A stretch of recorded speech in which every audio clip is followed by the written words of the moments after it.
obviously. Rod is earning some playing time. He had about an 8 or 9 second block on Philly Brown's punt return for a touchdown. I ran him down on kickoff.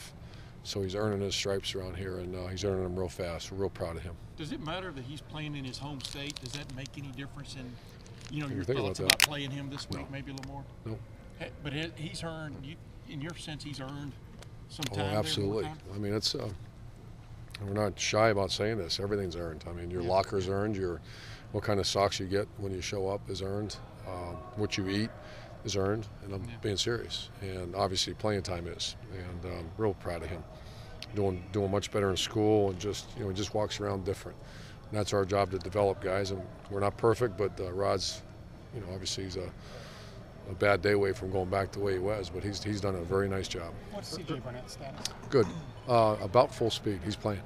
Did you see them at all when they had their original starting quarterback, Robertson, before he got injured? I just wonder if there was... a little bit. Did it have a profound effect on them, or are they the same team? They just with different people at quarterback, or we have an idea what would happen perhaps if it happened. I don't want to answer that. I think our defense coaches would be better prepared to answer that. I know what they're doing now. I didn't study him before he got hurt. Okay, that's fine. So I know they're I want to say of the 50 passes, 26 are screens.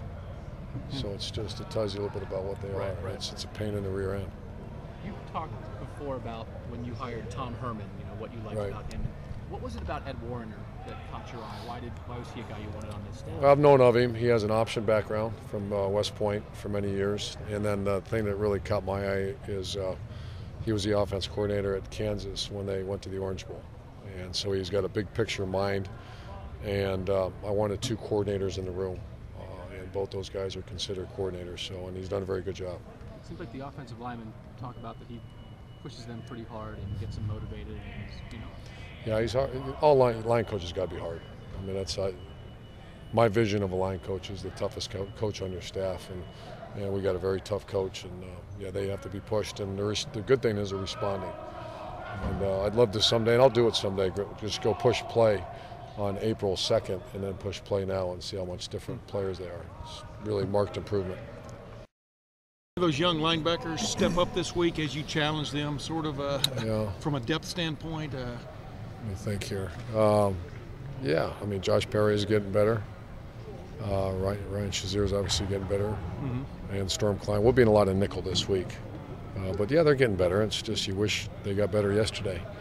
David Perkins is a guy that I'd hope would be in the mix, and right now he struggles a little bit on defense. He does okay in kicking game. But base-wise, you would have base-wise, Josh would be out there with the other 2 guys. I think so. Once again, we haven't finalized that yet. Okay. Storm looked like he played a pretty good game on Saturday. Was that it? Did he play well? Did he grade champion? I can't remember. I don't believe he did. No. So not well enough, but he's getting better. But how important has he been in light of the other struggles that you guys have had? Linebackers, I went back and did a little homework on the recruiting, and there's been a lot of. On the last 10 guys, only 2 are really playing. That's we got to get some guys going. Either they got to get going, or we got to get some guys in here. That position is not Ohio State standard right now, not depth-wise. There was a lot of talk about the defensive line entering the season, a lot of expectations. Do you feel like they're finally living up to expectations? They're coming on. Maybe even more. They're coming on. I think the fact when we had Nate and John Simon both healthy kind of made an impact. But they're coming on. I think we had some attrition right before the season that hurt us. We lost Bellamy just out of the blue. And he's a guy that, maybe he wasn't a great player, but he's a good player. Started a lot of games here. And then you have some depth issues, and also freshmen you have to jump in there, and they're not ready. So. Any concern how these guys would... Is it frustrating at all to have to spend the night before a game, a night game, 50, 60 miles away because there's not adequate, at least for y'all, adequate facilities? It's happened before. I want to say in Tuscaloosa and Auburn, and that's tough. And Starkville, if I remember right. I mean, there's some that's tough, and I've gone all through that. And I guess we have a helicopter to make sure we're there on time, and it's distraction. But worry about what you can worry about. So we're fine. We asked you on Monday and again yesterday on the Big Ten call. Is there any concern just about these guys coming off 2 big ranked opponents? Huge concern. I mean, and Tuesday and Wednesday are decent indicators that they're pretty well locked in. But yeah, huge, very, very big. I'm glad it's a night game. I hate night games because you get home so late, but I'm glad because there'll be a little bit of energy in that stadium, and I'm very worried about that. And they played better. I mean, this team should have beat Michigan State. Last question. You've talked about the victory meal and what you want guys to get out of that. Just, is it easy in college football, if you're not careful, to take wins for granted? Yeah, it happened. It happened. I saw it happen. It happened with me, and yeah, it won't happen again, though. I'll answer you. There's so much that happens when a player's injured. You've got to get the sub in, worry about maybe changing your game plan. If there's a penalty, worry about that. How hard is it to be involved in making sure a player with a concussion doesn't make it back out to the field? That's I don't think that can happen now because everybody's so nuts about it right now, which they should be. But that's a injury that before in the old days it was go back in, you're fine. Go, how many fingers am I holding? Fine, go back in.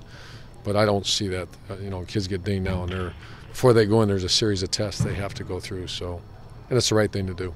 Do you ever have a concussion playing football or baseball? Oh, I'm sure. Sure, 100 of them. Can't you tell? Well, probably shouldn't joke about that. Thanks, guys. Thank you, Coach.